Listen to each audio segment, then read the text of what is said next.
Assalamualaikum warahmatullahi wabarakatuh.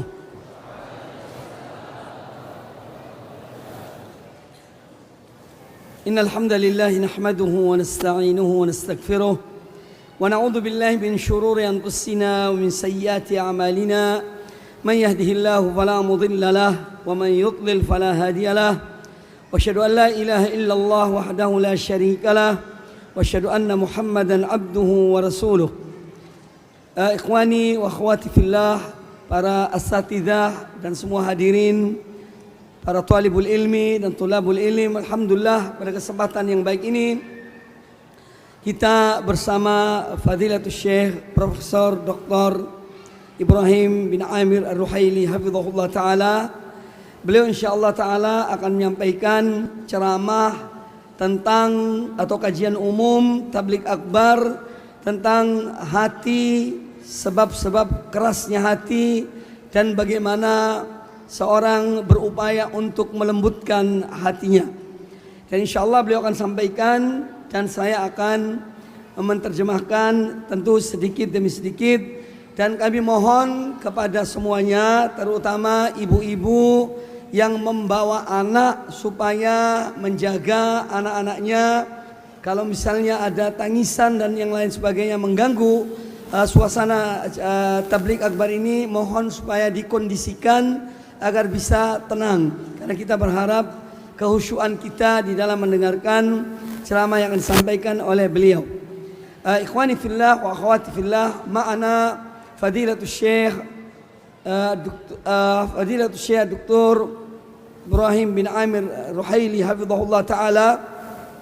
Wa insyaallah taala sayulqi muhadarah amah fi Masjid Al-Furqan في مسجد الفرقان بمعهد الفرقان في قرسك جاوة الشرقية.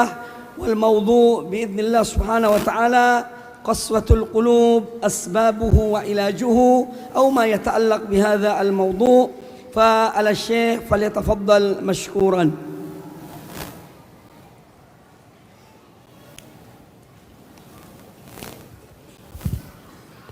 بسم الله الرحمن الرحيم. الحمد لله حمدا كثيرا طيبا مباركا فيه، وصلى الله وسلم وبارك على عبده ورسوله محمد وعلى آله وصحبه ومن اهتدى بهديه واستنى بسنته إلى يوم الدين. أما بعد، فأحمد الله إليكم أن يسر لنا هذا اللقاء الطيب المبارك إن شاء الله في بيت من بيوت الله في مسجد الفرقان بمعهد الفرقان. فنحمد الله تبارك وتعالى على هذه النعم المتتابعة وآلائه العظيمة الغامرة. ثم الشكر بعد ذلك لفضيلة مدير المعهد الشيخ عون الرفيق بن غفران الذي هيأ هذا اللقاء ببذل الأسباب في تحقيقه والالتقاء بإخواننا في هذا اللقاء الطيب المبارك إن شاء الله. Para hadirin sekalian, beliau hafizahullah ta'ala mengawali ceramah beliau dengan memuji Allah subhanahu wa ta'ala, kemudian mengucapkan salawat dan salam kepada Nabi sallallahu alaihi wasallam, keluarga dan para pengikut beliau yang setia kepada beliau sampai hari kiamat kelak. Kemudian setelah memuji Allah dan bersolawat kepada Nabi sallallahu alaihi wasallam, beliau mengatakan bahwa saya sungguh bersyukur kepada Allah subhanahu wa ta'ala yang telah memberikan kepada kita kemudahan untuk bisa bertemu di majelis, di masjid yang penuh keberkatan ini, di salah satu dari rumah-rumah Allah, yaitu Masjid Al-Furqan di Ma'had Al-Furqan Al-Islami maka beliau mengucapkan terima kasih yang ucapan pujian pada Allah Ta'ala atas berbagai nikmat yang demikian agungnya yang telah dianugerahkan oleh Allah kepada kita semuanya. Kemudian beliau mengucapkan ucapan terima kasih yang besar kepada Fadilatul Ustaz Aunur Rafiq bin Gufran selaku pimpinan dari Pondok Pesantren atau pengasuh Pondok Pesantren Al-Furqan Al-Islami di Kota Gresik ini atas persiapan dan kesediaan beliau untuk mempersiapkan daurah atau ceramah yang mulia ini di hari yang berbahagia ini. أيها الإخوة، موضوع حديثنا هو عن قسوة القلوب وأسبابها وعلاجه. وقسوة القلوب ترجع إلى مرض القلوب، وحديثنا سيكون عن الأصل الذي تفرع عنه هذا السبب وهو القسوة. وقبل الدخول في الحديث عن هذا الموضوع لا بد من التنبيه على أن الله تبارك وتعالى خلق هذا الجسد وجعله مركبا من قلب وأعضاء، فالقلب هو المحرك لهذه الأعضاء، تتأثر الأعضاء بالقلب. ولذا جاء في حديث النعمان بن بشير رضي الله عنه عن النبي صلى الله عليه وسلم أنه قال: ألا إن في الجسد مضغة إذا صلحت صلح الجسد كله، وإذا فسدت فسد الجسد كله، ألا وهي القلب. Kemudian beliau hafizahullah ta'ala mengatakan bahwa kepada semua saudara-saudaraku bahwa judul atau tema pembicaraan kita pada kesempatan yang baik ini adalah tentang kerasnya hati, sebab-sebab dan bagaimana kita menangani dan mengobati kekerasan hati itu. Lalu beliau mengatakan bahwasanya kerasnya hati ini tentu kembali kepada adanya penyakit di dalam hati. Maka tema dari pembicaraan yang akan disampaikan oleh beliau pada permulaan ini adalah tentang penyakit hati yang menyebabkan kerasnya hati tersebut. Dan ketahuilah bahwasanya Allah Subhanahu wa taala menciptakan jasad ini, Allah ciptakan terdiri dari dua hal. Yang pertama adalah hati, yang kedua adalah seluruh anggota badan. Hati adalah sebagai penggerak bagi semua anggota badan ini dan dia memberikan pengaruh kepada seluruh anggota badan. Sebagaimana telah disabdakan oleh Rasulullah SAW dalam hadis An-Nu'man bin Bashir radhiyallahu anhuma, bahwasanya Rasulullah SAW bersabda, ketahuilah bahwasanya dalam jasad ini ada segumpal daging. Apabila segumpal daging itu baik, maka seluruh anggota jasad ini akan menjadi baik. Demikian pula apabila segumpal daging ini jelek atau buruk atau rusak, maka demikian pula seluruh anggota badan pun akan jelek dan akan rusak. Dan segumpal daging itu adalah hati. فدل هذا الحديث على تأثير القلب على الجسد، وأنه متى ما صلح القلب صلح الجسد. وقد ذكر العلماء أن هذه قاعدة طبية دينية، وهو قول النبي صلى الله عليه وسلم: ألا إن في الجسد مضغة إذا صلحت صلح الجسد كله ألا وهي القلب. هذه قاعدة طبية دينية.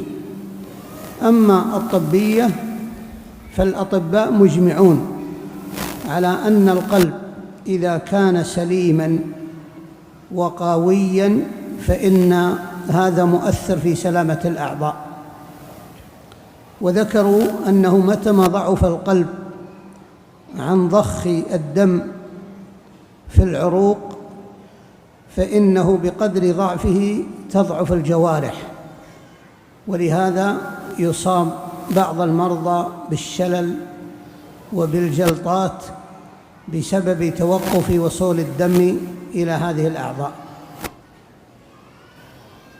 وأما القاعدة الدينية فإن العلماء بالشريعة مجمعون على أن القلب هو المؤثر في الإيمان، فمتى ما قوي الإيمان في القلب أثر في الجوارح، ومتى ما ضعف الإيمان في القلب ضعفت الجوارح وكسلت عن العمل. Selanjutnya beliau mengatakan bahwasanya hadis yang kita dengar tadi, yaitu hadis Rasulullah SAW tentang hati, yang mana hati mempunyai pengaruh terhadap jasad seseorang, ini telah pula dijelaskan secara dua hal, dan ini menjadi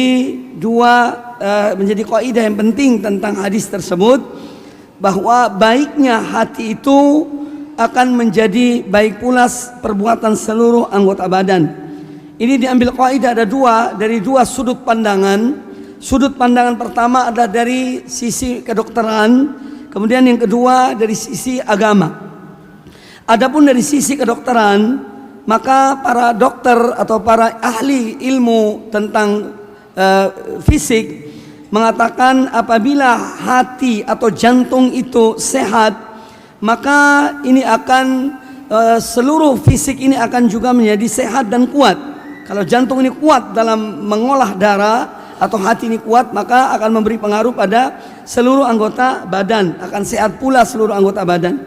Demikian apabila kerjaan dari hati itu, jantung itu lemah, sehingga kemudian melemahkan peredaran darah yang ada pada fisik, ini pun akan menyebabkan lemahnya seluruh fisik manusia, dan ini bisa berdampak pada terjadi kelumpuhan dan atau kematian yang mendadak, serangan jantung yang bisa membuat orang itu pingsan atau meninggal. Ini dari sisi kedokteran.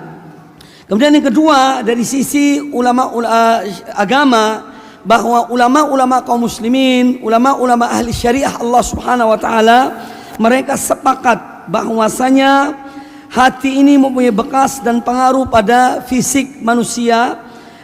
Apabila hati ini penuh dengan iman kepada Allah Subhanahu wa taala dan kuat iman yang ada dalam hati seorang, maka akan kuat pula seluruh anggota badan dalam melaksanakan amalan-amalan iman itu.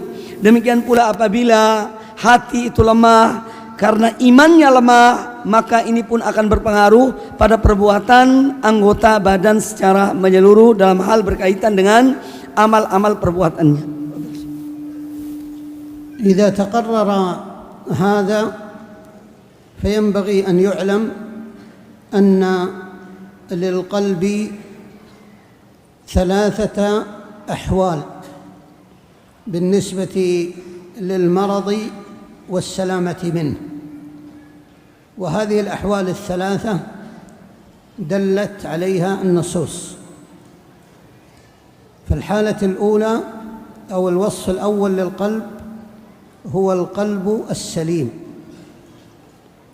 والحالة الثانية هو القلب المريض الذي أصابه المرض، والحالة الثالثة هو القلب الميت الذي مات ولم يبق به إحساس.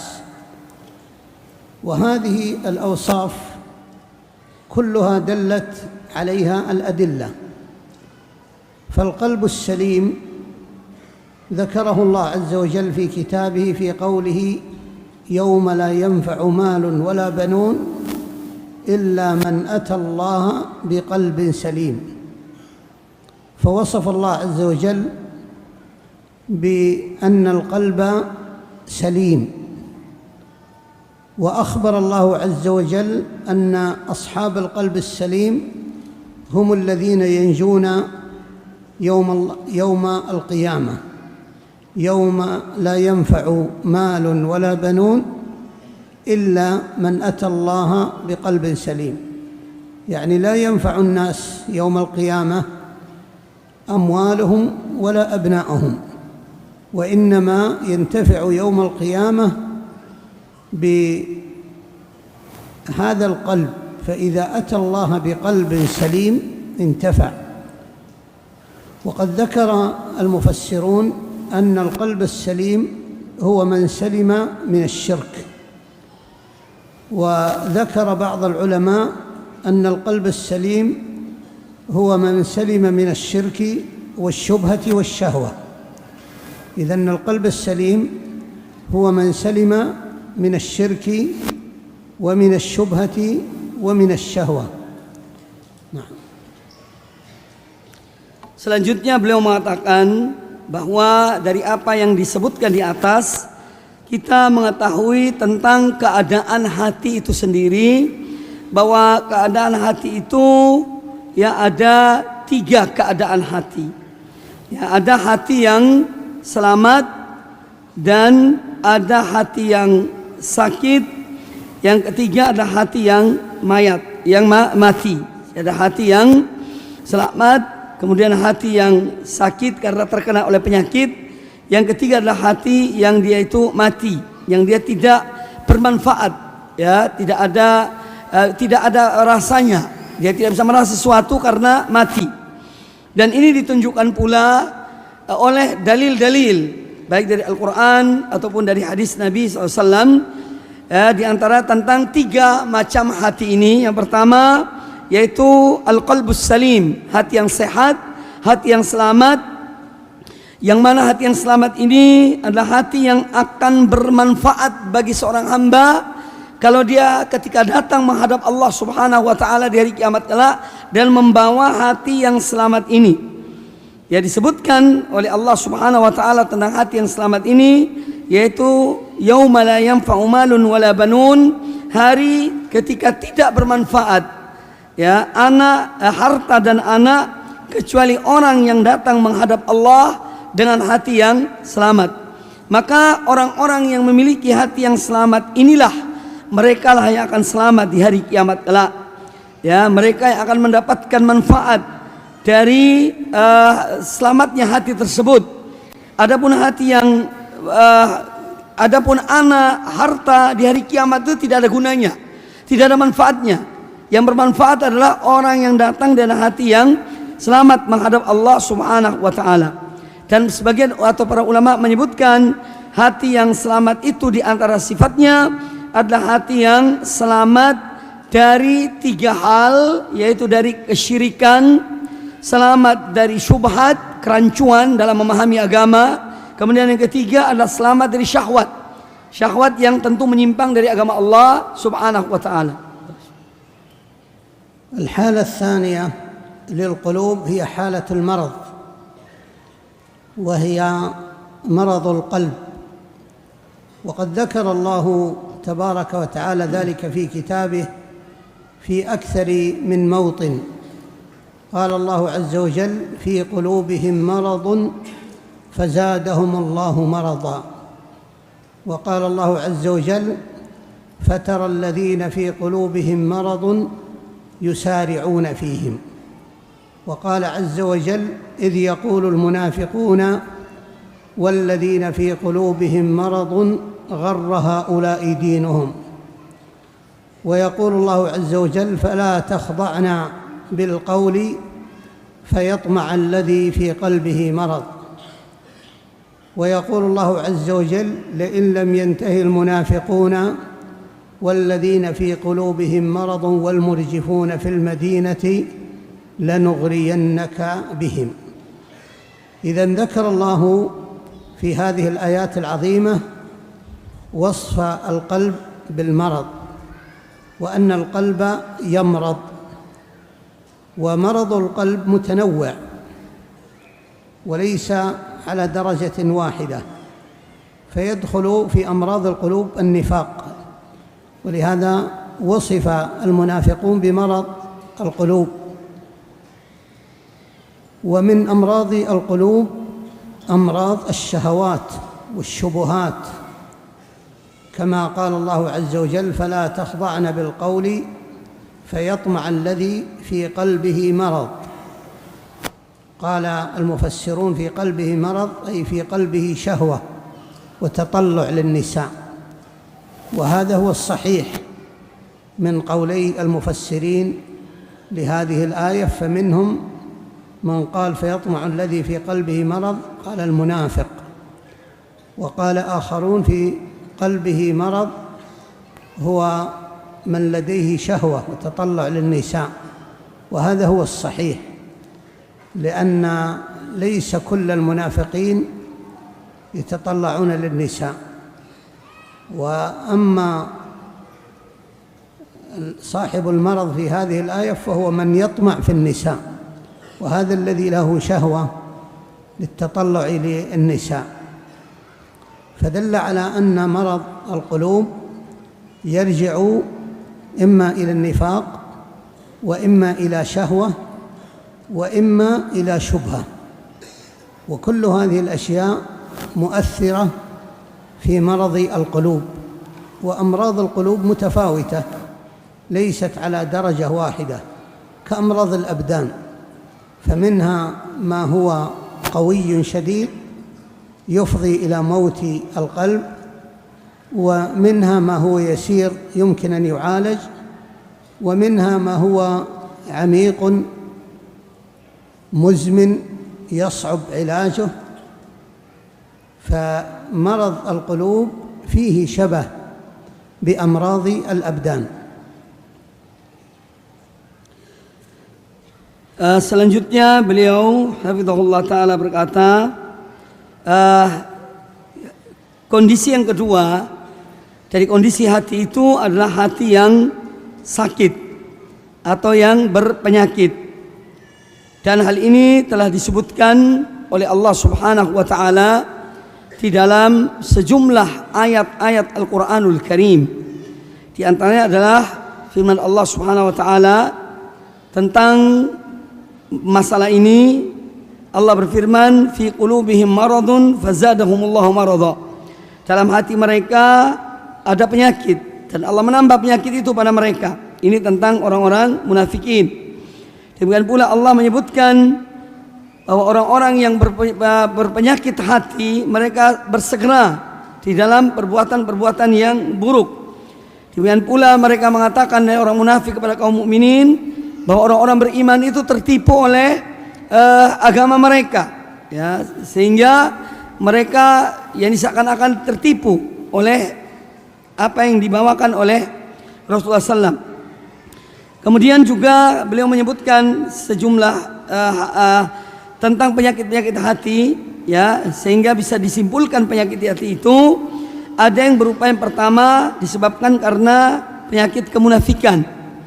Ya, kemunafikan, dan disebutkan tentang orang-orang munafik, disebut oleh Allah Ta'ala tentang kemunafikan mereka. Kemudian yang kedua karena syahwat, yang mana Allah Ta'ala menyebutkan kepada para istri Nabi Sallallahu Alaihi Wasallam agar ketika berbicara jangan merendahkan suara-suara mereka atau melembut-lembutkan suara mereka, karena nanti orang-orang yang ada penyakit dalam hati mereka itu tergoda dengan oleh syahwat mereka terhadap suara-suara tersebut, sehingga mereka pun ingin berbuat keburukan.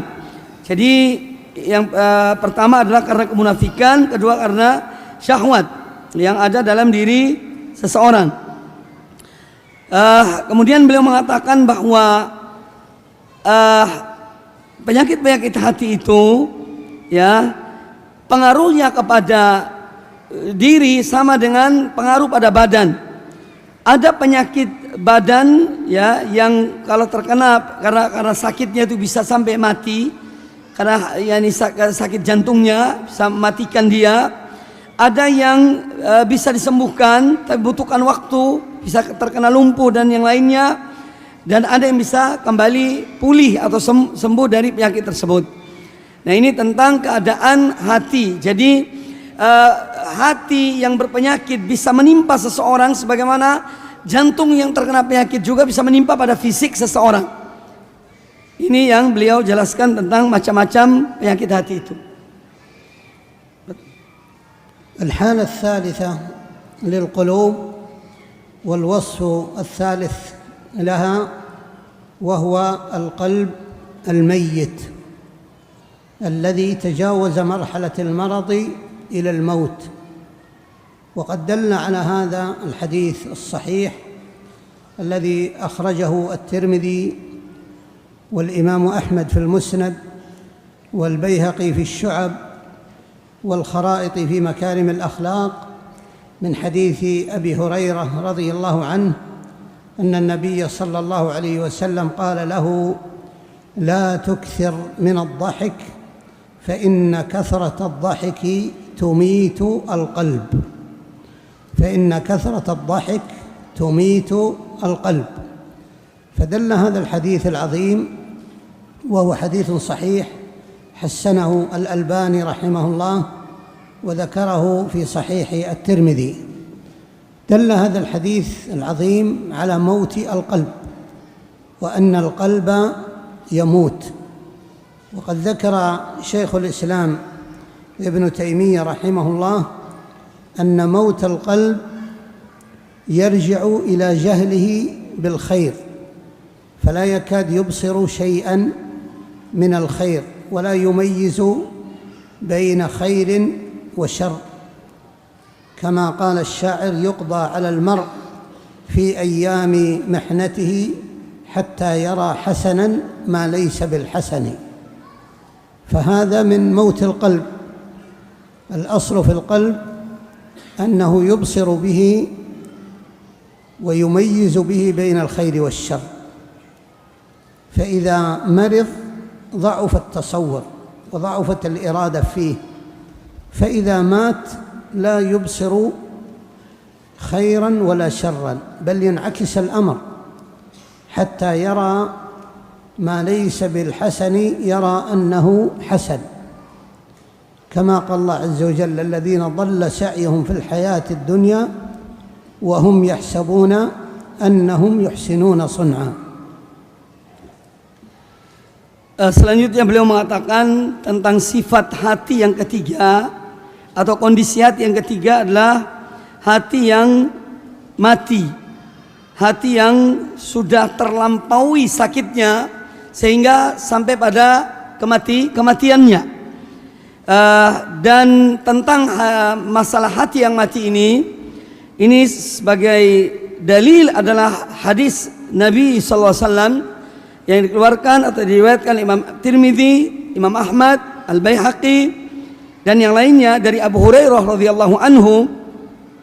Beliau mengatakan bahwa Nabi SAW bersabda, la tukthiri ad-dhahik, la tukthiri ad-dhahiki, dhahika, janganlah engkau memperbanyak tertawa, fa inna kathrata ad-dhahiki tumitul qalb, karena sungguhnya banyaknya tertawa itu akan mematikan hati. Maka hadis yang mulia ini, hadis sahih ini yang diriwayatkan oleh Imam Tirmidzi dan dihasankan atau disahihkan oleh Imam Al-Albani rahmatullah alaih, dan beliau catat dalam Sahih Tirmidzi, menjelaskan kepada kita tentang atau menunjukkan pada kita tentang hati yang mati, dan bahwasanya hati itu bisa menemui kematiannya, ya, bisa memenuhi kematiannya. Sebagaimana pula telah disebutkan oleh Ibnu Taimiyah rahimahullah taala, Syekhul Islam, bahwa hati yang mati itu adalah disebabkan karena faktor kejahilan, ketidaktahuan, tidak punya ilmu, sehingga dia tidak bisa membedakan mana yang baik dan mana yang buruk, karena hati yang mati itu tadi. Karena pada dasarnya hati itu dia memiliki kehidupan, ya. Dia memiliki kehidupan, dia bisa membedakan, dia bisa melihat mana yang baik dan mana yang buruk. Namun hati yang mati itu dia tidak mampu untuk bisa membedakan mana yang baik dan mana yang buruk. Bahkan bisa jadi terbalik. Yang baik dianggapnya buruk, yang buruk dianggapnya baik. Sebagaimana yang disfirmankan oleh Allah Subhanahu wa taala ya tentang orang-orang yang melihat amal perbuatan mereka yang buruk dianggap itu baik, seakan-akan mereka telah berbuat baik. وحديثنا أيها الإخوة في هذه المحاضرة عن مرض القلب، وكذلك عما هو أعظم من المرض وهو موت القلب. ما هي الأسباب لمرض القلوب وموتها، وما هو العلاج؟ ولا يمكن أن نعرف السبب حتى يعرف المرض. فمرض القلوب يرجع إلى الشرك بالله وإلى البدع والمعاصي. فإذا سلمت القلوب من الشرك ومن البدع ومن المعاصي سلمت. ولهذا قال العلماء في قول الله عز وجل: يوم لا ينفع مال ولا بنون إلا من أتى الله بقلب سليم. قالوا القلب السليم هو الذي سلم من الشرك. وكذلك قال آخرون: من سلم من الشبهات والشهوات. فالشبهات هي مصدر البدع، والشهوات مصدر المعاصي. إذن سلامة القلب يكون بسلامته من الشرك والشبهات المؤثرة في وجود البدع، وهي مصدر البدع، وسلامته من الشهوات وهي مصدر المعاصي. فإذا سلم القلب من هذه الأمور الثلاثة فهو قلب سليم. والقلب المريض هو ما حصل له المرض بأحد هذه الأسباب، إما بالشرك أو بالشهوات أو بالشبهات.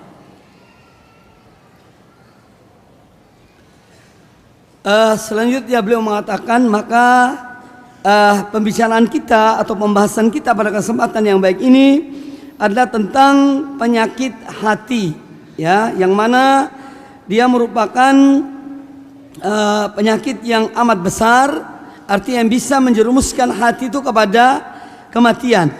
Dan kita harus serta yang kita bahas nanti tentang sebab-sebab penyakit hati dan sampai kepada kematian hati itu, dan apa upaya untuk menyembuhkan penyakit hati.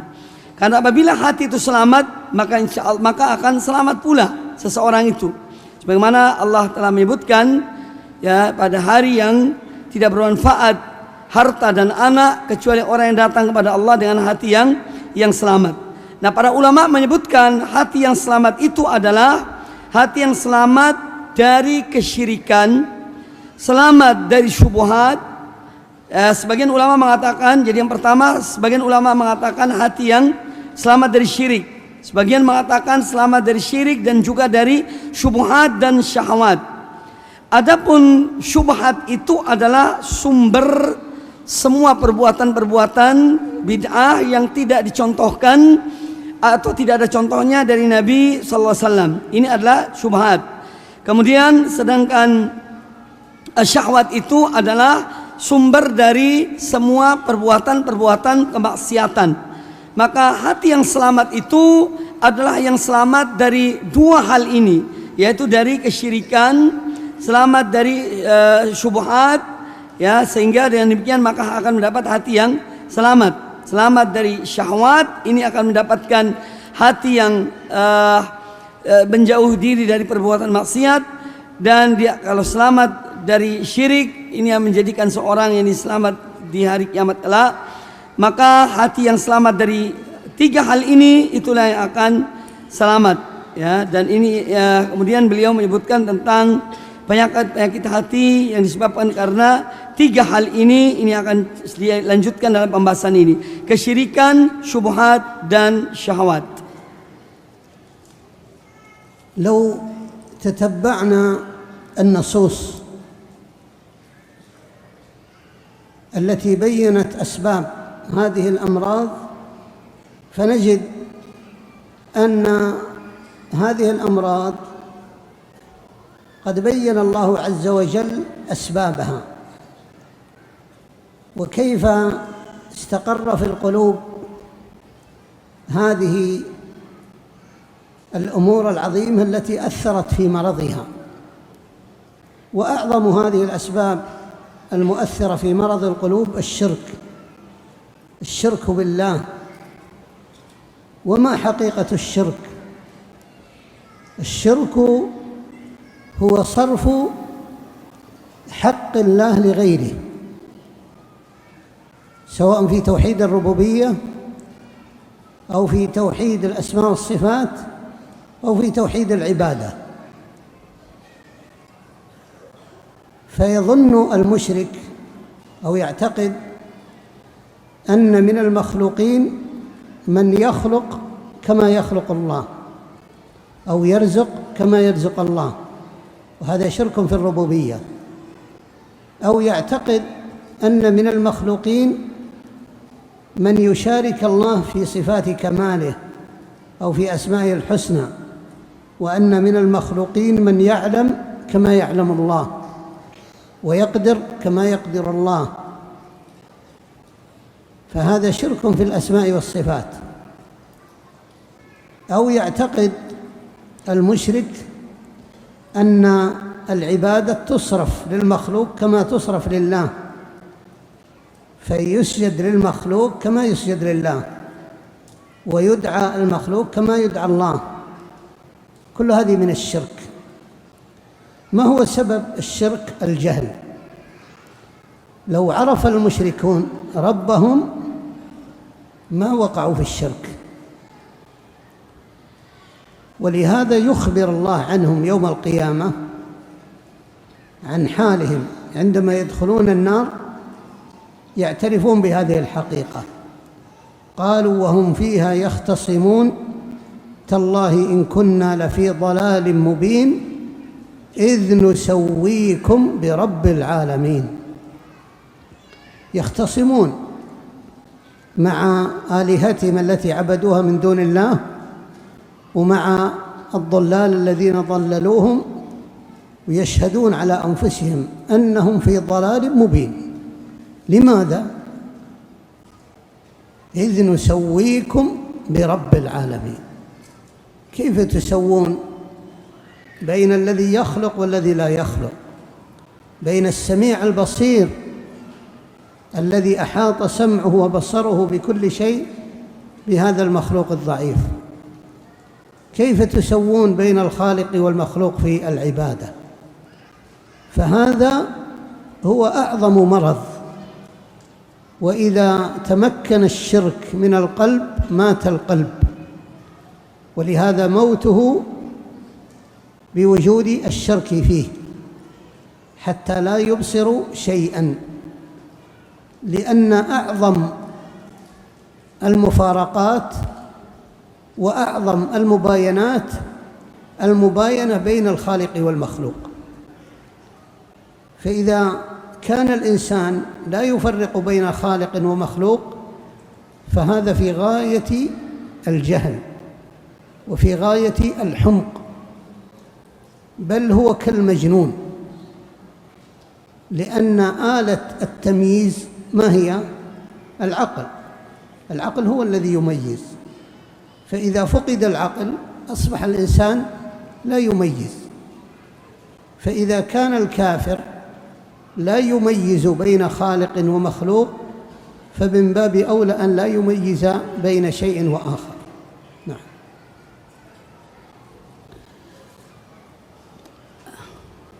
Selanjutnya beliau mengatakan, apabila kita mencermati dan mengikuti ya nas-nas, artinya dari Al-Quranul Karim atau hadis-hadis Nabi SAW, maka kita akan mengetahui sebab-sebab dari terjadinya penyakit-penyakit hati itu, ya. Dan sebab-sebab terbesar dari penyakit hati itu adalah syirik kepada Allah Subhanahu wa taala. Yang mana kesyirikan ini adalah yaitu memalingkan ibadah atau hak Allah kepada selain Allah Subhanahu wa taala. Baik itu dalam hal berkaitan dengan tauhid rububiyah atau tauhid uluhiyah ataupun dalam nama-nama dan sifat-sifat Allah Subhanahu wa taala. Ya, ketika hati terkena dengan penyakit ini syirik, dia tidak bisa membedakan antara yang menciptakan dan yang tidak menciptakan. Ya, dia tidak bisa membedakan antara yang menciptakan dan yang tidak bisa menciptakan. Dan dia tidak bisa membedakan yang maha mengetahui atau dia akan menyamakan yang mengetahui dengan yang tidak mengetahui. Maka bagaimana mungkin hal ini terjadi disebabkan karena penyakit tersebut. Ya, itu sehingga terjadilah syirik dalam nama-nama Allah dan sifat-sifat Allah, atau syirik dalam uluhiyah tatkala seorang dia memalingkan ibadah kepada makhluk karena dia menganggap bahwa boleh memalingkan ibadah kepada selain Allah Subhanahu wa taala. Maka ini penyakit yang menyebabkan sebabnya yang utama adalah karena kejahilan. Dia tidak bisa mengetahui atau tidak bisa memisahkan, membedakan antara hal-hal tersebut. Dan ini telah disebutkan oleh dalam Al-Quran tentang pengakuan mereka, yaitu orang-orang musyrikin.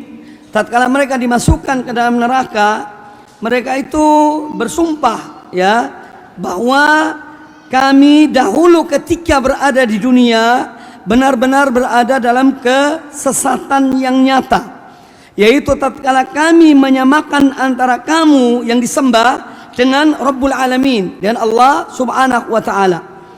Ya, jadi ini menunjukkan bahwa kejahilan ini yang menyebabkan mereka dimasukkan ke dalam neraka karena tidak bisa membedakan antara Allah dan antara Al-Khaliq Allah taala dan makhluk yang diciptakan oleh Allah Subhanahu wa taala. Ya, bagaimana mungkin mereka menyamakan antara Allah Rabbul Alamin dengan yang menciptakan dan yang tidak bisa menciptakan? Nah, ini tentu menunjukkan penyakit hati yang luar biasa, sehingga sampai-sampai tidak bisa membedakan antara pencipta dan yang diciptakan, yang mengetahui dan yang tidak mengetahui. Dan ini adalah yang merupakan penyebab utama matinya hati. Itu penyebab utama matinya hati, karena dia tidak bisa membedakan antara hal-hal tersebut, ya, antara hal tersebut. Makanya disinilah pentingnya seorang atau kita mengetahui tentang sebab utama dari penyakit hati, penyakit tersebut.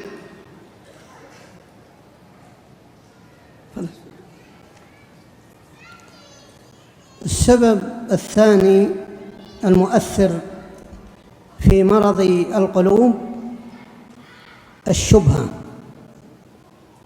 والشبهة هو اشتباه الأمور على القلب فلا يتميز له الحق من الباطل، وهذا الاشتباه مؤثر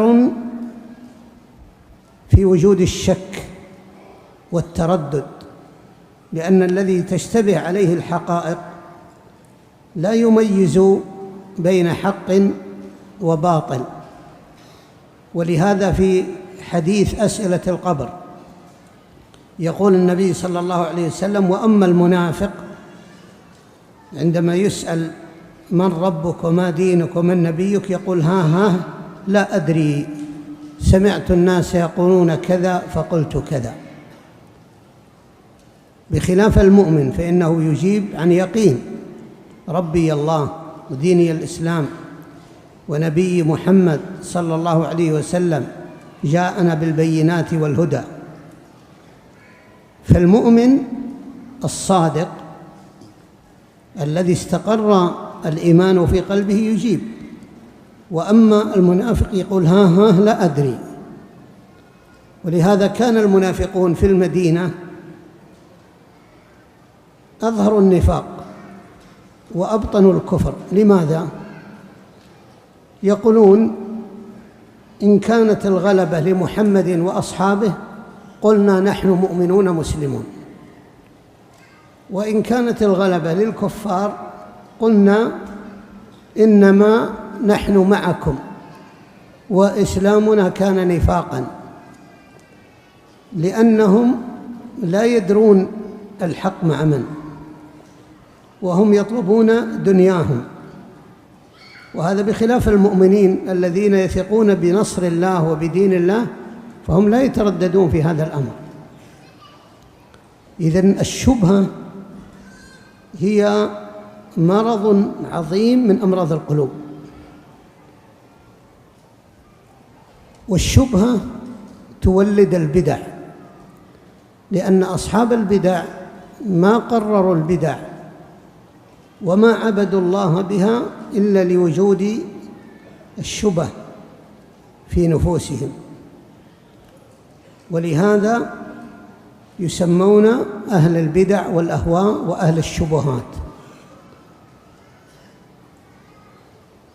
وهذه الشبه قد تكون متعلقة بأصل الدين فتثمر البدعة المكفرة، وقد تكون متعلقة ببدع لا تصل إلى حد الكفر فتثمر البدعة غير المكفرة. وهؤلاء المبتدعة وأهل الشبهات يتفاوتون في مراتبهم بحسب قوة الشبه في نفوسهم. Selanjutnya beliau menyebutkan bahwa sebab yang kedua dari sebab penyakit hati adalah karena adanya syubhat. Syubhat itu adalah ketidakmampuan ya dalam, atau karena disebut syubhat itu adalah hal-hal yang tidak jelas pada hati, sehingga dia tidak bisa membedakan mana yang hak dan mana yang batil. Ya, mana yang hak dan mana yang batil. Nah, oleh karena itu, karena ketidakmampuan untuk membedakan mana yang hak dan mana yang batil ini memberi pengaruh kepada hati itu, yaitu adanya keraguan, rasa ragu, syak, dan keraguan itu timbul pada diri seorang karena syubhat tersebut. Nah, oleh karena itu kita melihat tentang hadis tentang adab kubur, ya, yang mana di situ ada orang yang ditanya, orang meninggal ditanya oleh malaikat, yang munafik ditanya, siapa Tuhanmu, siapa nabimu, apa agamamu? Ya, maka dia menjawab bahwa la adri, aku tidak tahu. Ya, aku mendengar manusia mengatakan begini, aku pun ikut. Ya, dia hanya ikut-ikutan. Berbeda dengan seorang mukmin, dia tidak ada keraguan sama sekali dalam dirinya karena dia tahu betul. Ya, dan dia akan menjawab pada pertanyaan malaikat tentang Allah adalah Tuhanku, kemudian Muhammadlah nabiku dan Islam adalah agamaku, dan Muhammadlah datang membawa penjelasan, ya, hujjah dan dalil. Maka orang-orang mukmin itu, mereka atau orang yang meninggal yang dia mukmin, dia menjawab dengan tegas, ya, tanpa ada keraguan. Sedangkan yang munafik dia menjawab dengan penuh keraguan karena memang dia karena timbulnya syubhat. Dan kita melihat tentang orang-orang munafikin di Madinah dahulu, mereka itu menampakkan yakni keislaman tapi menyembunyikan keraguan atau kekufuran dalam diri mereka. Ya, mereka berpandangan dalam hal ini karena apabila Islam orang-orang musyrikin yang menang, mereka mengatakan bahwa kami dan orang musyrikin, sehingga mereka tetap mendapatkan dunia mereka. Apabila orang muslim yang menang, mereka mengatakan kami adalah bersama orang muslimin, untuk itu untuk kepentingan dunia mereka. Ya, ini bagi mereka orang-orang munafikin yang ada di kota Madinah dahulu, mereka melihat keuntungan duniawi itu. Maka dari itu mereka kemudian terjadilah kemunafikan. Sedangkan orang mukmin dia tidak ragu tentang masalah iman, tidak ada syubhat dalam dirinya karena dia yakin kepada Allah Subhanahu wa taala. Ya, dan syubhat ini ya adalah penyakit yang sangat besar di antara penyakit-penyakit hati, dan ini bisa melahirkan yaitu perbuatan-perbuatan bid'ah yang tidak dicontohkan oleh Nabi sallallahu alaihi wasallam. Ya, karena adanya syubhat itu maka muncul kemudian, karena adanya syubhat keraguan tadi itu dan syubhat, maka muncullah kemudian bid'ah, ya, perbuatan-perbuatan yang tidak dicontohkan oleh Nabi sallallahu alaihi wasallam. Oleh karena itu disebut orang-orang yang demikian sebagai ahlul bid'ah, ahlul ahwa dan ahlul bid'ah, karena mereka ya adanya syubhat tersebut. Dan perlu diketahui bahwa perbuatan-perbuatan yang tidak dicontohkan oleh Nabi sallallahu alaihi wasallam itu ada yang bisa ya merusak asal atau landasan dari agama Allah ini, sehingga itu dapat menyebabkan pada kekufuran. Sedangkan yang kedua dari syubhat atau bid'ah itu ada yang tidak sampai kepada landasan agama, sehingga dia orang yang melakukan hal tersebut itu tidak sampai kepada kekufuran. السبب الثالث من أسباب مرض القلوب الشهوة. الله عز وجل خلق هذا الإنسان وجعله مركبا من بدن وروح، وجعل فيه النفس، وهذه النفس تطلب حظها من الشهوات، ووازع الإيمان يدعو النفس إلى ترك الشهوات، فإذا غلبت الشهوة على الإيمان وعلى داعي الإيمان وجد المرض، كما قال الله عز وجل: فلا تخضعن بالقول فيطمع الذي في قلبه مرض. عندما تخضع المرأة بالقول، هل كل الناس يطمعون فيها؟ لا يطمع فيها إلا من في قلبه مرض.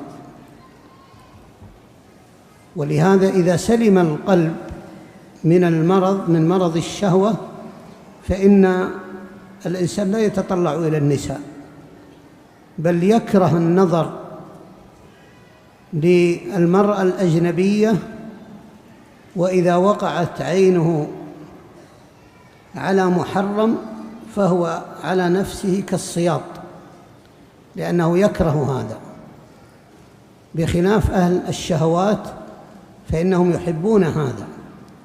ولهذا تجد المؤمن يحب القرآن ومجالس الذكر، وأهل الشهوات يحبون الأسواق. لماذا؟ لأنها مكان للنظر المحرم، ويحبون مجالس الفتن. ولهذا أفضل البقاع عند الله هي المساجد، وشر البقاع الأسواق. فأهل الإيمان يحبون خير البقاع، لأن إيمانهم الباطن يتفق مع ما في هذه المساجد من الذكر. وأولئك يحبون الأسواق، لأن ما في قلوبهم من الشهوات تتناسب مع الشهوات الموجودة في الأسواق.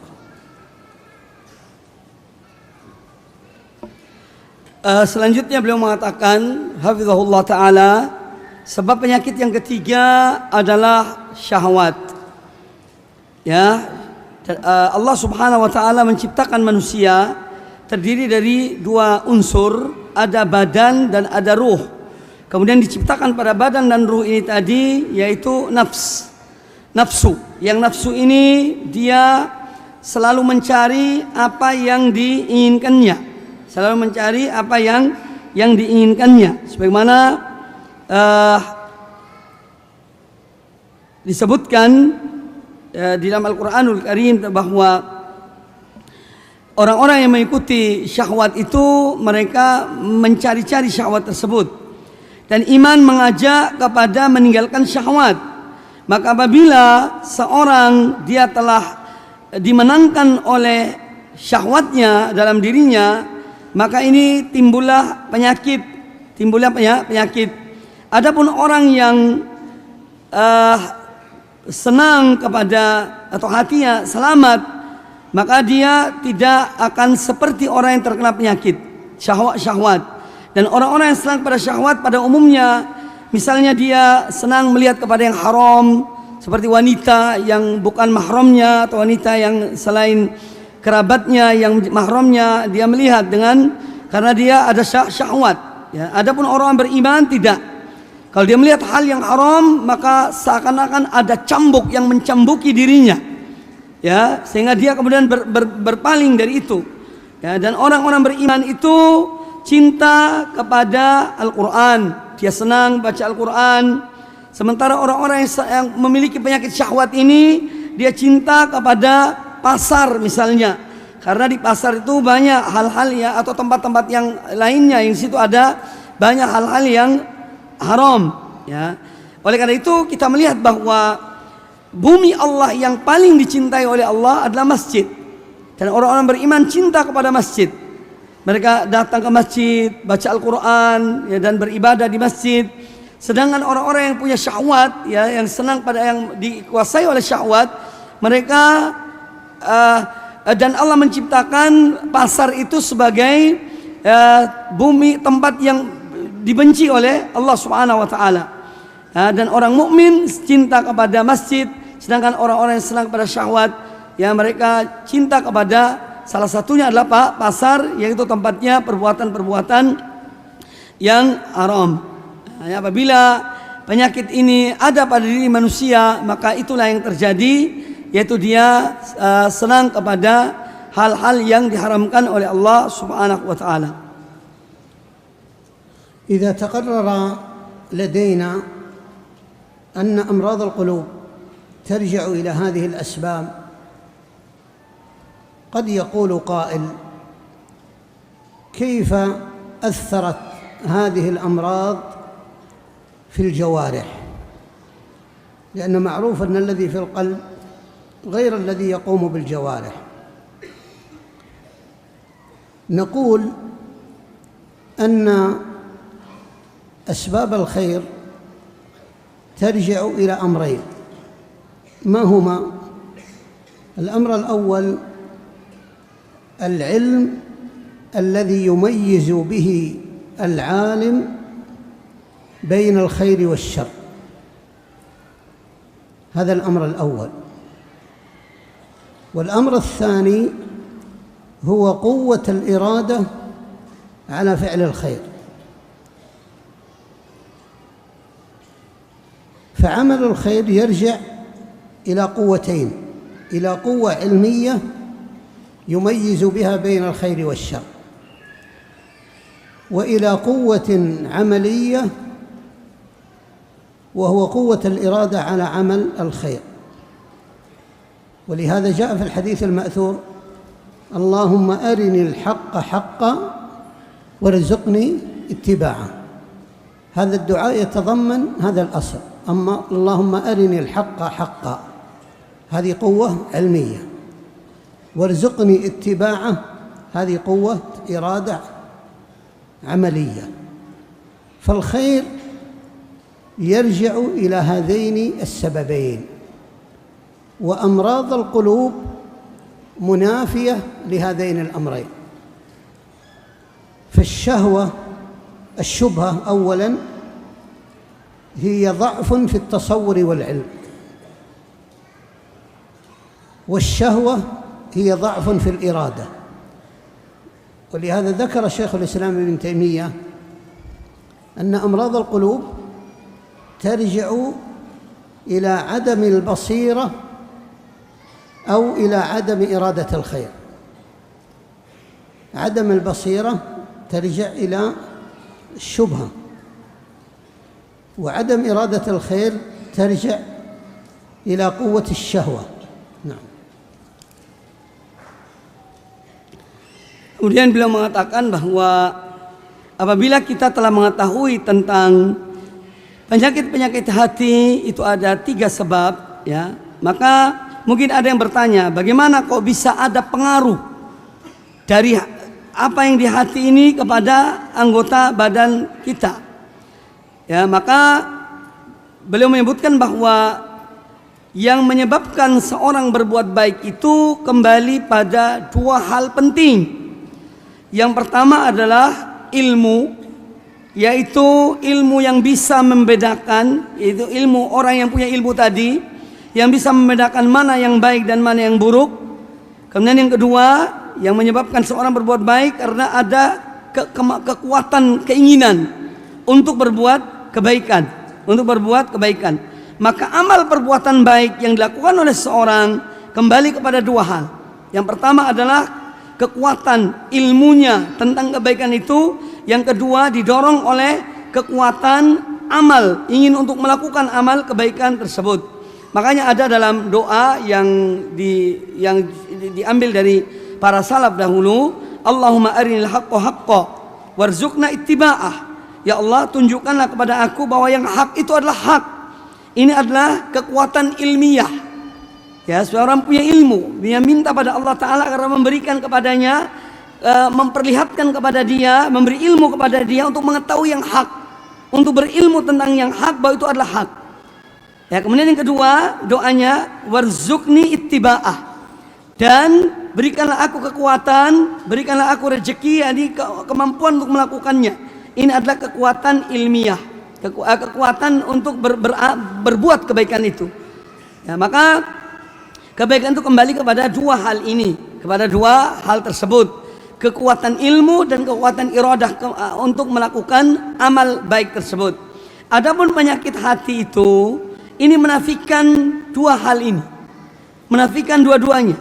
Dia menafikan, yang pertama syahwat itu akan, atau syubhat ini akan melemahkan seorang dari memandang sesuatu, pandangannya untuk melihat sesuatu kebenaran karena syubhat yang ada, sebagaimana disebutkan oleh Syekhul Islam Ibnu Taimiyah. Sedangkan syahwat itu menyebabkan kelemahan dalam untuk melakukan sesuatu yang baik itu. Maka 2 hal ini yang menyebabkan atau tidak adanya kemampuan atau kelemahan kemampuan dalam melihat sesuatu yang hak, ini menyebabkan seorang tidak melakukan kebaikan itu, dan kelemahan juga untuk melakukan perbuatan yang baik ini akan juga menjadikan seorang tidak mau berbuat kebaikan itu. Maka intinya bahwa kebaikan itu kembali kepada 2 hal, yaitu ilmu tentang kebaikan, dan yang kedua adalah keinginan untuk melakukan kebaikan tersebut.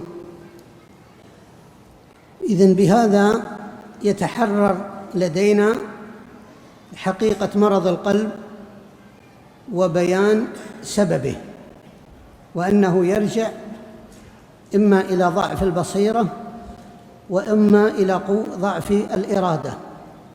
فضعف البصيرة يرجع إلى الشبهة، وضعف الإرادة يرجع إلى الشهوة. ما هو المخرج؟ ما هو العلاج؟ العلاج بأمرين: لا يذهب مرض القلب إلا بأمرين: بيقين يزول به الشك والشبهة، وبصبر تزول به ضعف الإرادة. سبحان الله، كتاب الله اشتمل على كل شيء. تأملوا هذه الآية: وجعلنا منهم أئمة يهدون بأمرنا لما صبروا وكانوا بآياتنا يوقنون. هؤلاء الأئمة أصحاب القلوب السليمة وصفهم الله بصفتين، ما هما؟ اليقين والصبر. وهذا بخلاف أصحاب القلوب المريضة، فلديهم ضعف في البصيرة ولديهم ضعف في الإرادة، وهؤلاء لديهم قوة في العلم وهو اليقين، وقوة في الإرادة وهو الصبر. ولهذا قال شيخ الإسلام ابن تيمية كذا الإمام ابن القيم: بالصبر واليقين تنال الإمامة في الدين. فإذن هذا هو العلاج. لا يمكن أن تعالج أمراض القلوب إلا بعلم يرتفع به الشك والريب والشبهة، وبقوة صبر وجلد على فعل الخير يجاهد فيه المؤمن نفسه على طاعة الله عز وجل.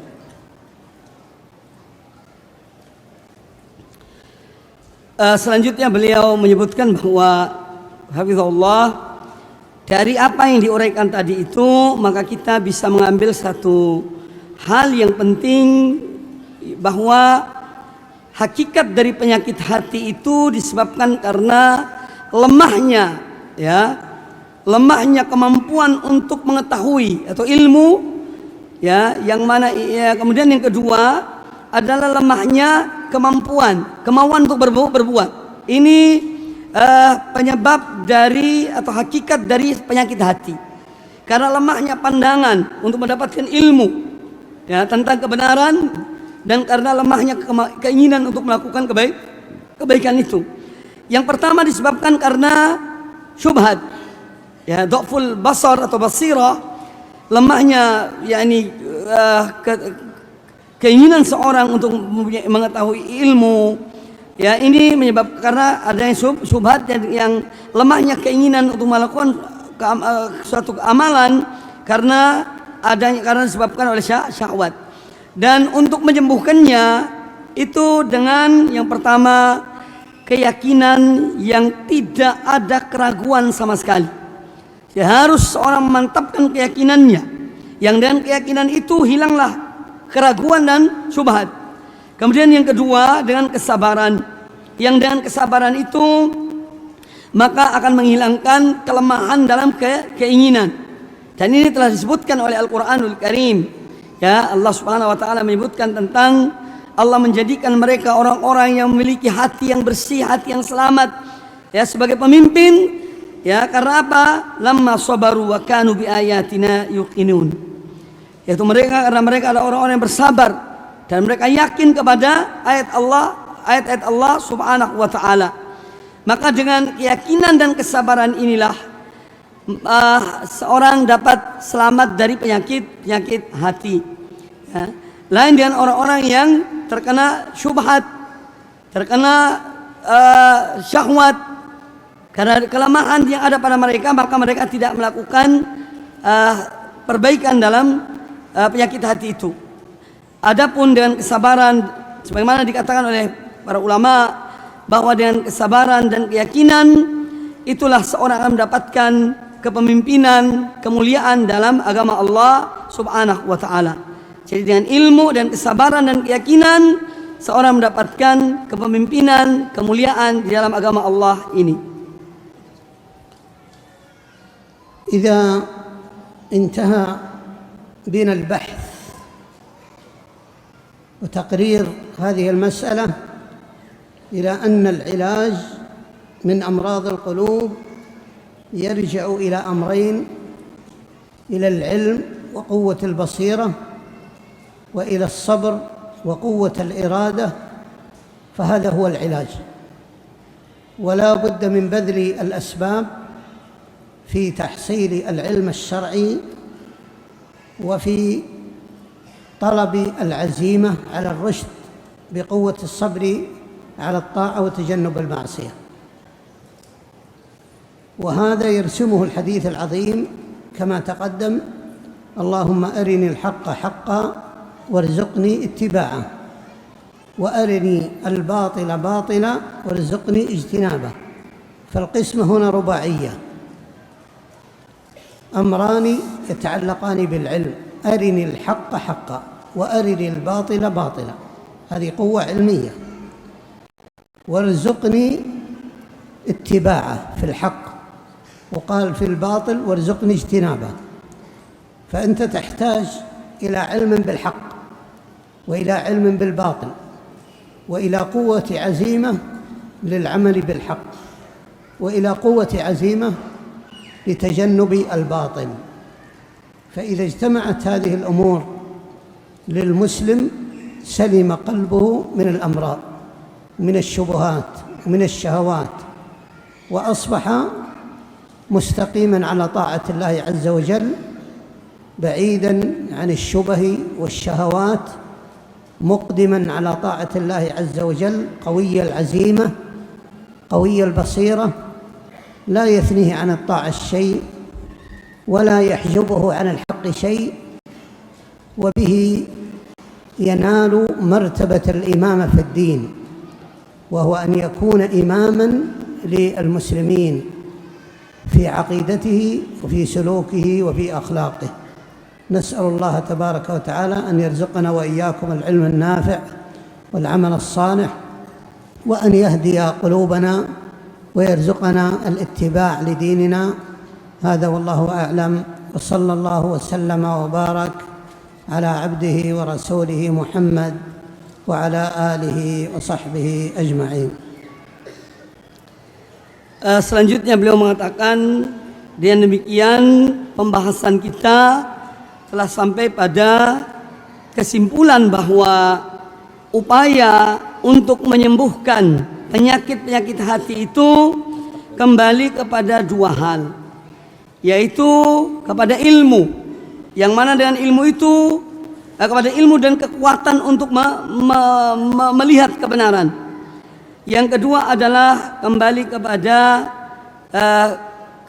kesabaran, yang mana kesabaran itu akan memberikan kekuatan pada iradah, kekuatan untuk beramal, berbuat.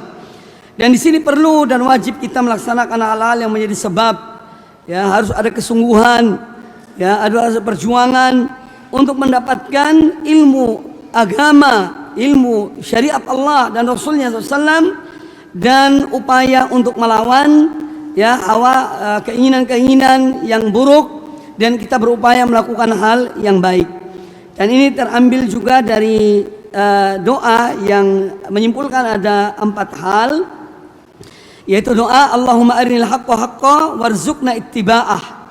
Yang kedua, Allahumma arinal batila batila warzuqna ijtinabah.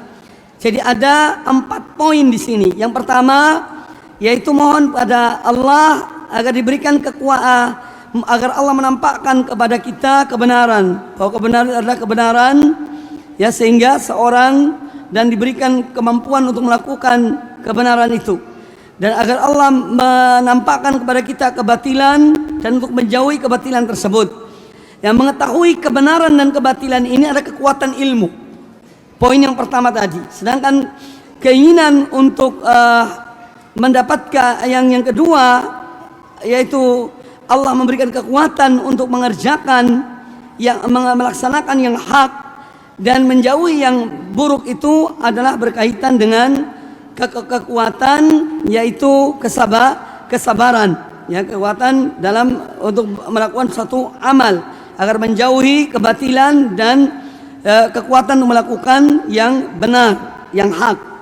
Apabila seorang memiliki hal ini, maka insya Allah dia akan selamat dari penyakit hati, ya, penyakit syubhat dan syahwat, ya. Kemudian juga hendaknya seorang itu dia selalu, ya, menghadap pada Allah Subhanahu wa taala, mendekatkan dirinya kepada Allah taala dengan ilmu tadi dan keyakinan kepada Allah Azza wa Jalla.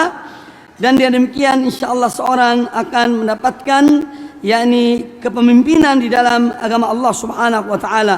Dan demikian dia mendapatkan kemuliaan, yaitu tentu dengan dia melaksanakan agama Allah, baik di dalam, yakni, ibadah atau dalam suluknya dan akhlaknya, ya, dia praktekkan kebenaran itu dan menjauhi hal-hal yang batil. Dan demikian kita mengetahui ilajnya, dan mudah-mudahan apa yang disampaikan bermanfaat kepada kita semuanya. Dan beliau mohon pada Allah Subhanahu wa taala agar kita semua diberikan oleh Allah yang kekuatan, diberikan kesabaran dan dalam menutup kajian beliau pada kesempatan yang baik ini. Kemudian beliau bersalawat menutup kajian dengan salawat kepada Nabi sallallahu alaihi wa alihi wasallam. Ikhwani fillah, demikian terjemahan yang dapat kami sampaikan. ya tentu di sana sini ada hal-hal yang kurang ya. Nanti bisa dilihat rekamannya dari yang aslinya. Insya Allah antum yang sudah bisa bahasa Arab bisa lebih melengkapi kekurangan-kekurangan di dalam terjemahan tersebut.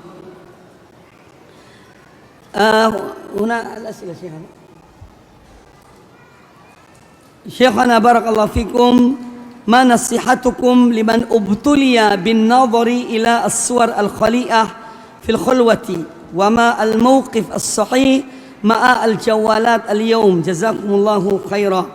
Jadi pertanyaannya yang disampaikan oleh yang menanya kepada Syekh hafizahullah taala, bagaimana nasihat Syekh kepada orang yang terkena ujian, ya dia diuji oleh Allah taala dan melihat hal-hal yang haram. Lihat hal-hal yang haram di saat dia sendirian. Kemudian bagaimana juga sikap kita sebagai seorang muslim, sikap dalam yang benar dalam hal berkaitan dengan penggunaan dan pemanfaatan handphone. نعم، هذا الأمر لا شك أنه من فتن هذا العصر ومن تيسر سبل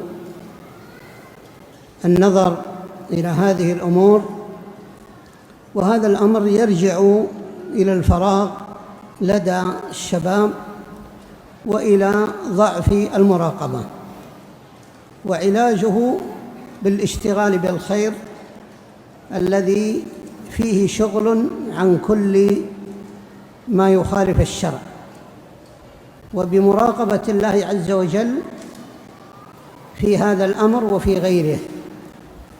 وأن يعلم المسلم أن هذه الوسائل التي أصبحت بأيدي الناس اليوم والتي تمكنهم من النظر إلى المحرمات هي من كيد أعداء الإسلام للمسلمين، يريدون صرف المسلمين عن دينهم بهذه الوسائل. فالذي يفعل هذه الأشياء كالذي يتناول السم الذي وضعه له عدوه، يريد أن يقتله ويعلم أن هذا سم ثم يتناول هذا السم. فهذا مثل من ينقاد إلى هذه الفتنة كالذي يعلم أن السم قد دس له في طعامه فيأكله. والمسلم يلجأ إلى الله ويتضرع إليه بأن يسلمه من هذه الفتن، من هذه ومن غيره، ولا سلامة للمسلمين في الخروج من هذه الفتن والتوسع في هذه الأجهزة حتى شغلت الناس، حتى لو كان النظر إلى مباح، قد يكون النظر إلى مباح ولكن هناك ساعات طوال يقضيها الناس على هذه الأجهزة، ولو كانت هذه كما يسمونه تصفح لأمور مباحة، إلا أن فيه شغل للأوقات وضياع للأوقات، وهذه من أعظم ما يغبن به المسلم. فالصحة والفراغ نعمتان مغبون فيهما كثير من الناس. Beliau menyebutkan bahwa memang apa yang menjadi fitnah kita di zaman ini adalah apa yang tersebar sekarang ini. Dan ini penyebabnya adalah penyebab melihat yang dilarang ya, dan terkena oleh dampak dari fitnah ini, penyebabnya adalah karena banyak waktu yang kosong ya bagi pemuda, waktunya banyak kosong, banyak peluang kosong, sehingga dimasuki oleh hal-hal tersebut. Kemudian yang kedua adalah karena juga kurangnya muraqabah, kurangnya pengawasan ya, baik pengawasan yakni seorang kepada Allah Ta'ala ataupun seorang dari keluarganya atau apa yang kurang memantau. Bagaimana cara mencegahnya? Yang pertama yaitu dengan kita bersungguh-sungguh untuk berupaya manfaatkan waktu dengan sebaik-baiknya, melakukan hal-hal yang bermanfaat.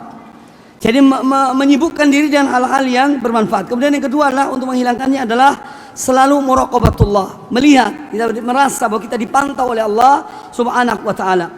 Memang sarana-sarana medsos sekarang ini yang ada di tangan manusia ya menjadikan seorang memungkinkan untuk melihat hal-hal seperti itu. Dan ini adalah salah satu juga di antara upaya tipu daya dan makar dari lawan-lawan kaum muslimin yang tentu menginginkan keburukan bagi umat ini. Ya, bahkan kita melihat bahwa setiap banyak orang memegang alat ini, kadang-kadang mereka hanya juga melihat yang boleh-boleh saja, tapi sebetulnya ini ibaratnya adalah racun. Seorang itu mengetahui ada minuman, di situ dimasukkan racun, tapi kemudian dia mengambilnya dan meminumnya. Perumpamaannya demikian. Perumpamaannya demikian. Maka hendaknya waktu-waktu yang panjang yang ada pada kita manfaatkan dengan sebaik-baiknya. Karena dua nikmat yang dilupakan oleh manusia. Ya, manusia rugi karena dua nikmat ini, yaitu as-sihah wal faragh. Yaitu kesehatan yang Allah berikan pada kita dan waktu peluang yang Allah berikan pada kita. Banyak manusia rugi karena dua hal ini. Jadi kembali kepada agar kita betul-betul bisa manfaatkan waktu kita hal-hal yang positif, dan kesehatan yang Allah berikan pada kita juga kita manfaatkan untuk amal-amal yang beribadah pada Allah Subhanahu wa taala. Wallahu taala a'lam. Kemudian soal ats-tsani,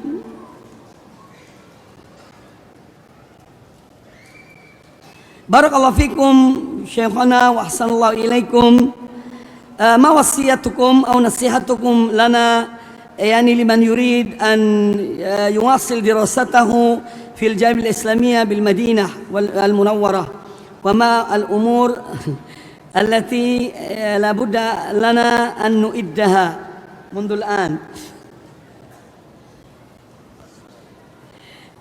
نصيحتي بأن من استطاع أن يلتحق بالجامعة الإسلامية في المدينة النبوية فليفعل، لأن هذه الجامعة كم انتفع بها من طلاب العلم الذين أصبحوا علماء نفعوا الأمة نفعا عظيما. كثير من خريجي هذه الجامعة هم من أساتذتكم الذين انتفعتم بهم، فمن وفق للقبول في الجامعة فقد وفق لخير كثير. كيف يحصل على هذا؟ بالصدق مع الله في طلبه، وبالتوكل على الله في ذلك، وبالتضرع لله عز وجل أن يوفق طالب العلم ذلك، ثم ببذل الأسباب المادية بأن تدخل الموقع وتقدم ما يطلب منك وتراجع المعلومات إذا جعلت لك مقابلة الشخصية، وأبشر بعد ذلك بخير، فإن الخير بيد الله عز وجل. وإذا صدقت الله في طلب خير فإن الله يبلغك، كما قال الله عز وجل: والذين جاهدوا فينا لنهدينهم سبلنا. نعم. Kata beliau, nasihat aku untuk yang bertanya tadi, bahwa barang siapa yang bisa berupaya untuk dapat melanjutkan sekolahnya, studinya di Universitas Islam Madinah, maka silakan dia lakukan. Ya, silakan dia lakukan. Karena alhamdulillah betapa banyak yakni alumni-alumni dari Madinah yang mereka sangat bermanfaat bagi umat, sangat bermanfaat bagi kaum muslimin yakni di negeri-negeri mereka. Maka barang siapa yang dia diberi taufik oleh Allah Azza wa Jalla untuk bisa melanjutkan di Madinah, maka ini berarti dia betul-betul seorang yang mendapatkan taufik dari Allah Ta'ala. Dan ini bisa dilakukan insyaAllah dengan apa? Kejujuran, kebenaran hati dalam terhadap Allah Subhanahu Wa Ta'ala. Ketika seorang ingin untuk melanjutkan studinya di Madinah, dia betul-betul benar karena Allah Subhanahu Wa Ta'ala. Kemudian dia tawakal pada Allah Ta'ala dan terus memohon pada Allah Subhanahu Wa Ta'ala. Lalu kemudian dia lakukan sebab-sebab yang bersifat materi yang memang diminta oleh sebagai syarat oleh Jamiah Islamiyah. Bisa melihat mauqi ya dari Jamiah Islamiyah di internet. Ya, kemudian Anda bisa melihat apa hal-hal yang dibutuhkan, dimintakan, Anda penuhi. Kemudian selebihnya ya serahkan pada Allah Ta'ala.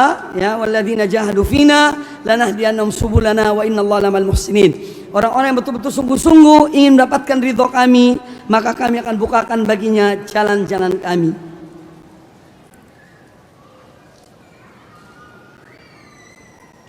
Jazakumullah khairan Syekhana. Pertanyaan Syekhana ahsanallahu ilaikum, nurid as-su'al, hal hunaka dawa liman kana mudminan li sama' aw istima'il musiq? Ya. Ana arju minkum at-tawjih wa an-nasihah. نعم، يعلم المؤمن أن الموسيقى والأغاني مزامير الشيطان، وأنت الآن أمام خيارين: إما مزامير الشيطان وإما آيات الرحمن. إذا أدركت، نحن قلنا أمراض القلوب، إذا أبصرت الآن أمام خيارين: إما أن تسمع آيات الرحمن وهو القرآن، وإما أن تسمع مزامير الشيطان. من الذي يختار مزامير الشيطان؟ مجنون؟ سفيه؟ قل ما شئت. فلو أن أبصرنا هذه الحقائق تتبين الأمور. مزامير الشيطان مآلها إلى النار، وآيات الرحمن قائدة لك إلى الجنة. بعد ذلك الإنسان يختار. أنا دائما أقول: إذا هم أحدنا بمعصية فليجعل يده في التنور، في النار. هل تطيق النار ثواني، 5 ثواني، 10 ثواني؟ ما تستطيع. إذن من اليوم أعد العدة لتجنب النار. والله نحن لا نطيق أن نمشي في الرمضاء في الشمس. أنت لا تطيق لسعة الخبز إذا خرج من التنور تجعله في يدك، ما تطيقه. فكيف نعرض أنفسنا إلى نار جهنم؟ نار فضلت على نار الدنيا بكم جزء؟ 70 جزء. لما سمع الصحابة هذا الحديث قالوا: أما إنها كافية، حتى لو كانت نار الآخرة مثل نار الدنيا تكفي، فكيف فضلت عليها ب70 جزء؟ ثم التعرض لها ليس ثواني، قد يدخلها من يدخلها ويخلد فيها والعياذ بالله. وبعض عصاة المسلمين يبقون فيها مدة لا يدري كم مدة مكث فيها إلا ما شاء الله. إذن بعد ذلك من يعرض نفسه للنار؟ لا يعرض نفسه للنار إلا سفيه. ولهذا المؤمن الذي استقام قلبه على القرآن والله يتعذب بسماع الموسيقى. لو أردت أن تعذب أحد المؤمنين تأتي بموسيقى عند أذنيه، يتعذب لأن قلبه لا يقبل هذا، في حين أن بعض المسلمين لا ينام إلا على الموسيقى.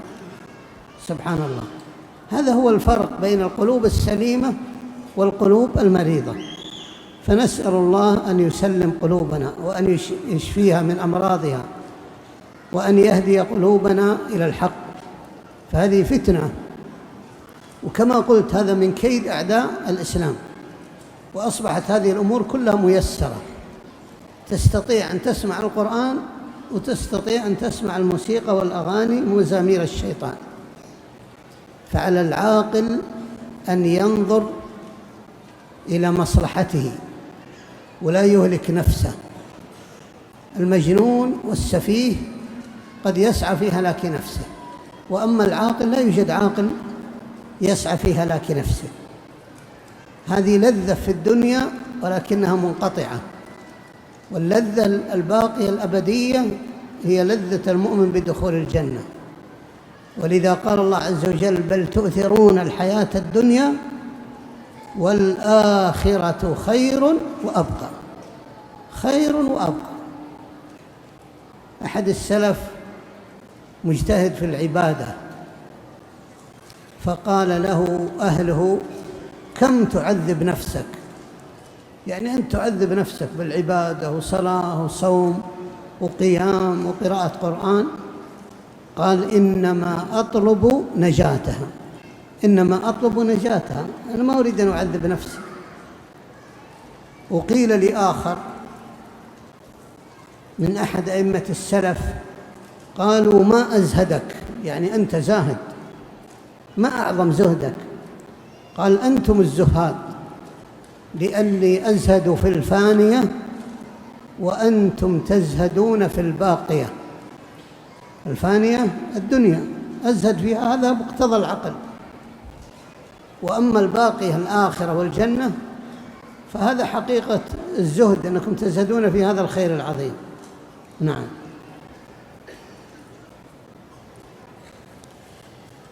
Kemudian beliau menasihati kepada yang bertanya bahwa musik itu adalah salah satu di antara jalan-jalan syaitan. Dan musik itu adalah mizmar syaitan, seruling syaitan. Sedangkan Al-Quran adalah merupakan ayat-ayat Allah Subhanahu wa ta'ala. Jadi Anda diajukan oleh dua hal. Anda ditawarkan dua hal, mau mendengarkan musik seruling syaitan atau ayat-ayat Al-Quran. Ya. Siapakah orang yang ingin mendengar seruling syaitan yang mana akhirnya adalah yang terancam oleh api neraka? Sedangkan ayat-ayat Al-Quran adalah merupakan hal yang bisa membawa seorang kepada surga Allah Subhanahu wa ta'ala. Kemudian beliau menjelaskan tentang bagaimana tentang neraka. Artinya seorang yang ingin mengetahui tentang neraka, cobalah dia itu memasukkan jarinya di api, kira-kira bertahan atau tidak. Siapa di antara kita yang ingin berjalan di tengah panas yang terik matahari yang demikian panasnya? Sementara neraka itu panasnya adalah 70 kali api yang panas di dunia ini. Kemudian masuknya naudzubillah dalam neraka itu bukan hal yang sementara, waktu yang panjang. Bahkan ada di antara manusia kekal di dalam neraka. Maka tidak ada orang yang menawarkan atau menjerumuskan dirinya ke dalam neraka kecuali orang yang safih, orang yang dungu, orang yang tolol. Adapun orang mukmin, dia itu takut. Dia ketika mendengar musik dia merasa tersiksa karena hatinya tidak menerima musik itu. Itu orang yang beriman, karena hatinya menolak. Yang kita sayangkan ada sebagian orang, mereka bahkan menjadikan pengantar tidurnya adalah musik. Ini beliau sayangkan. Maka beliau mengatakan bahwa apa yang baru dipelajari tadi masalah hati ini memerlukan kekuatan ilmu untuk mengetahui mana yang hak, mana yang batil. Kemudian orang yang berakal, dia tidak akan menjerumuskan dirinya ke dalam kebinasaan. Orang yang menjerumuskan dirinya dalam kebinasaan hanya orang yang gila, orang yang gila. Dan Allah telah menyebutkan dalam Al-Quranul Karim tentang manusia, bal tu'thiruna al-hayatad dunya wal akhiratu khairu wa abqa. Memang manusia lebih mendahulukan dunia ini, padahal akhirat itu lebih baik dan lebih kekal. Dulu ada seorang salaf yang banyak beribadah kepada Allah Subhanahu wa ta'ala.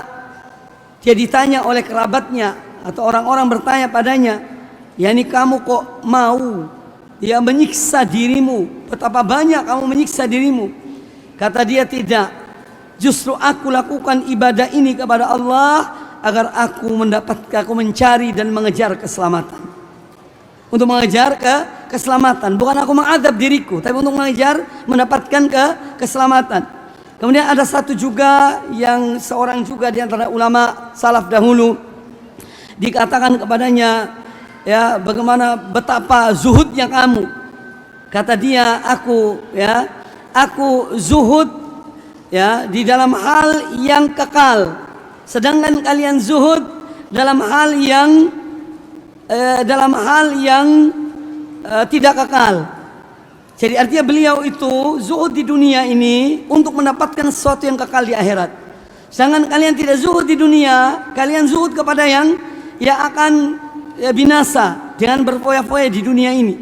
Nah, ini contoh-contoh para salaf. Semoga Allah memberikan pada kita hidayah, memberikan kekuatan ya, agar kita ini selalu berbuat yang baik.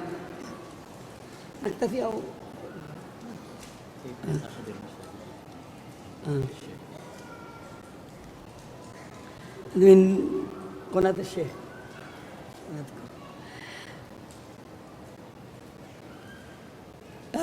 بالله أسأل الشيخ إذا تعارض طلب العلم مع طاعة الوالدين بحيث يرون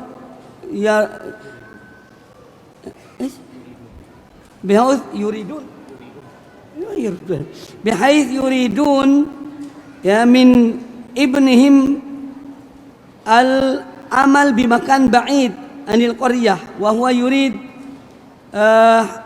التفرق لطلب العلم فما نصيحتكم شيخنا تعارض طلب العلم مع طاعة الوالدين نعم الوالدين يريدان من ابنهم العمل في مكان بعيد عن القرية والابن يريد طلب العلم.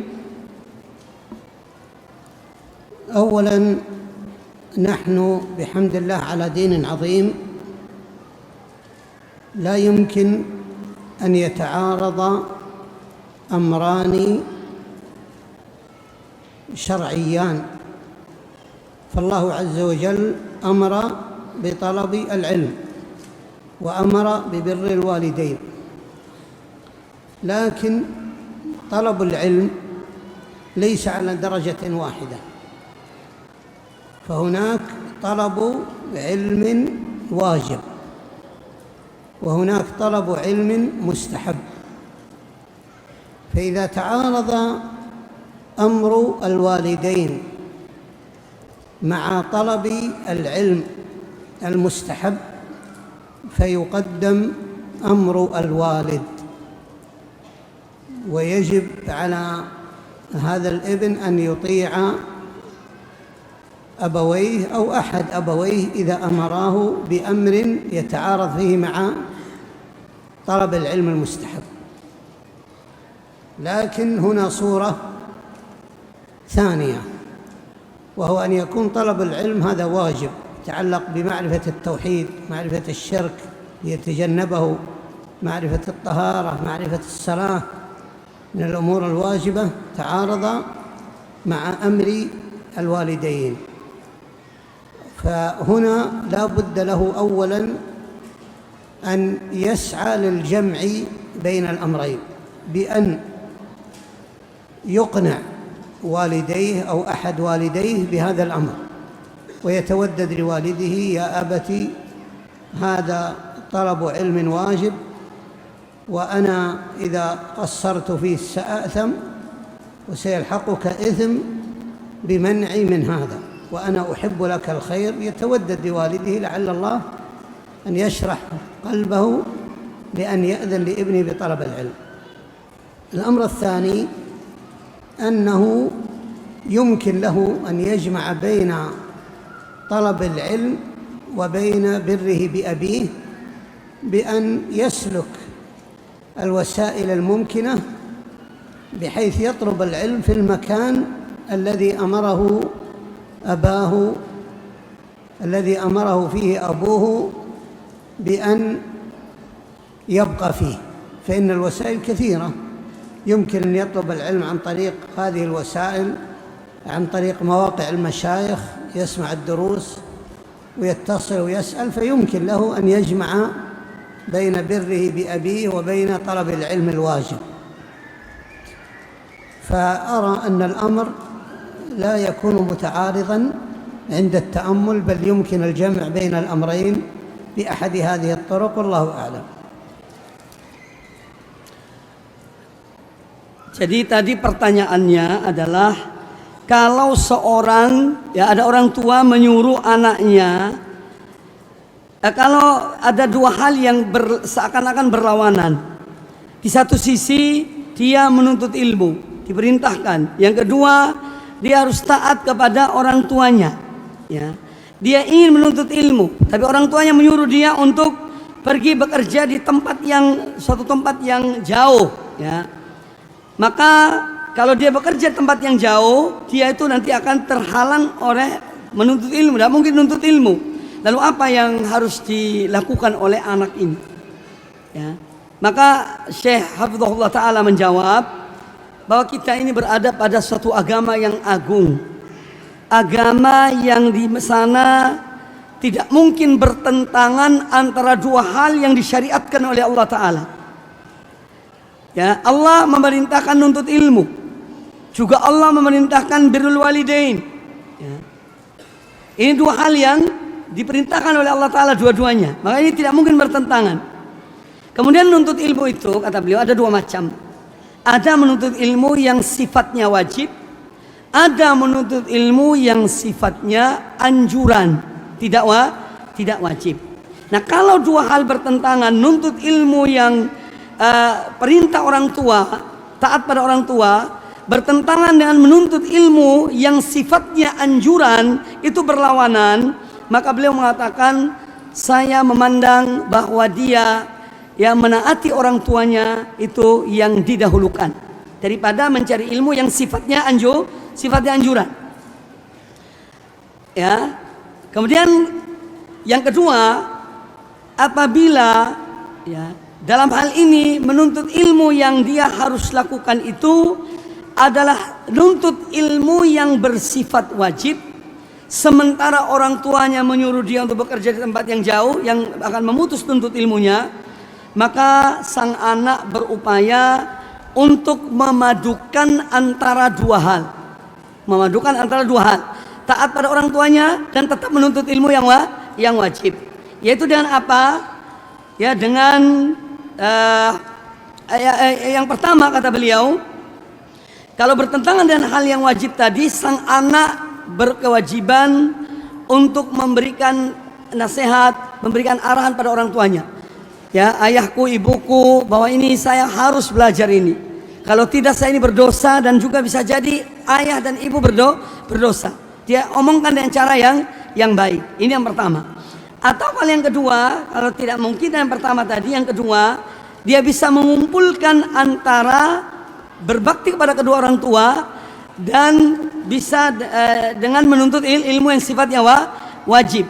Ya, yaitu di antaranya dengan menggunakan sarana-sarana yang kita alhamdulillah sudah banyak yang dimudahkan oleh Allah Ta'ala saat ini.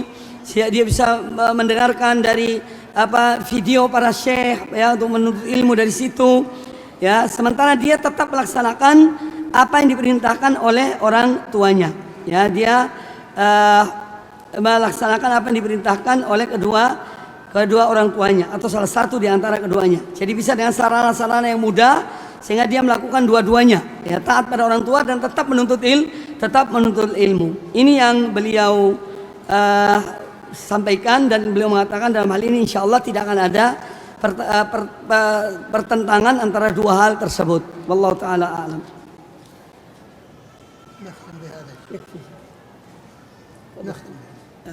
Baik, ikhwah sekalian, alhamdulillah, semoga apa yang kita dapatkan pada kesempatan yang baik ini bermanfaat untuk kita semuanya. Dan beliau Syekh juga sangat senang ya, gembira dengan melihat para hadirin dan saudara-saudara sekalian yang hadir di majlis yang mulia ini. Maka semoga bermanfaat bagi kita semuanya, dan insya Allah kita bisa bertemu lagi di lain kesempatan. Demikian pula kami ya mewakili rombongan dari Surabaya mengucapkan kepada Al-Ustaz Aunur Rafiq bin Gufran hafizallahu taala dan semua asatidzah yang ada di sini, kami ucapkan jazakumullah khairan atas kesediaan dalam menyiapkan tempat untuk acara yang sangat mulia ini, dan semoga Allah Ta'ala menerima amal-amal ibadah kita dan mengumpulkan kita di surga Allah Subhanahu Wa Ta'ala dan rahmat dan karunia Allah Azza wa Jalla. Demikian dapat kami sampaikan, lebih kurangnya saya mohon maaf. Sekali lagi saya mengingatkan pada semuanya, kalau ingin yang lebih detail dari apa yang disampaikan tadi, silakan dengar langsung pada ceramah beliau yang insya Allah ada di YouTube beliau ya, di konahnya ada beliau. silakan bisa mengikuti dengan lebih baik dan lebih mendetail. Demikian lebih kurang dapat disampaikan. Aku qouli hadza wa jazakumullahu khairan. Subhanakallah wa bihamdika asyhadu an la ilaha illa anta astaghfiruka wa atubu ilaik. Wa sallallahu wasallam wa baraka ala nabiyyina wa ala alihi ajma'in. Thumma assalamu alaikum warahmatullahi wabarakatuh.